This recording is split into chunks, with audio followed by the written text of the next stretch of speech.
қазақ халқы сәлем сөздің анасы дейді. Сәлем беруге үлкен мән берген. Егер бір жерге кіріп сәлем бермесек, немесе сәлемдеспей келсек, ол біздің әдепсіздігімізді, көпті сыйламағанымызды, тағы да дұғада, тілекте тілеулес болмағанымызды білдіреді. Білесіздер, сәлемдесу бұл сүннет ama. Бірақ сәлемді естігеннен кейін оған жауап қайтару уәжіп болады. Яғни естіп тұрып сәлемін қайтармасаңыздар, бұл жерде күнә жасаған болып есептелесіздер.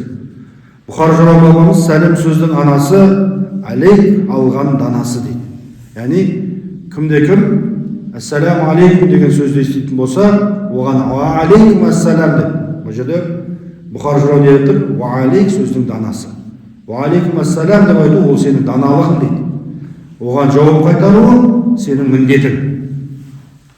Ойызда пайғамбарымыз сәлем беру сүннет болған, оған жауап беру айтып кеттік уәжіп. Аллах тағала қасиетті Құранның Ниса сүресінің 86 аятында وَإِذَا حُيَّيْتُمْ بِتَحِيَّةٍ فَحَيُّوا بِأَحْسَنَ مِنْهَا أَوْ رُدُّوهَا дейді. Яғни Құран кәрімде сізге біреу қашан сендерге сәлем берілсе, онда сәлемді одан да көркемірек, не соның өзінде етіп қайтарыңдар дейді.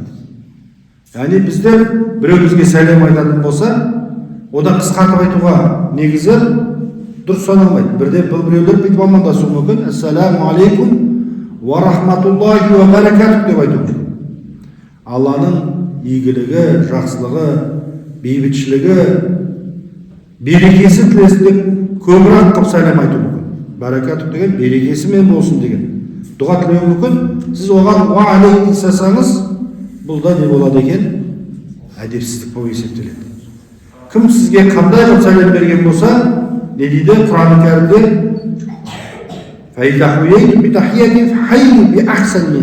Сендер одан да жақсы, одан да көркемдік қайтарыңдар.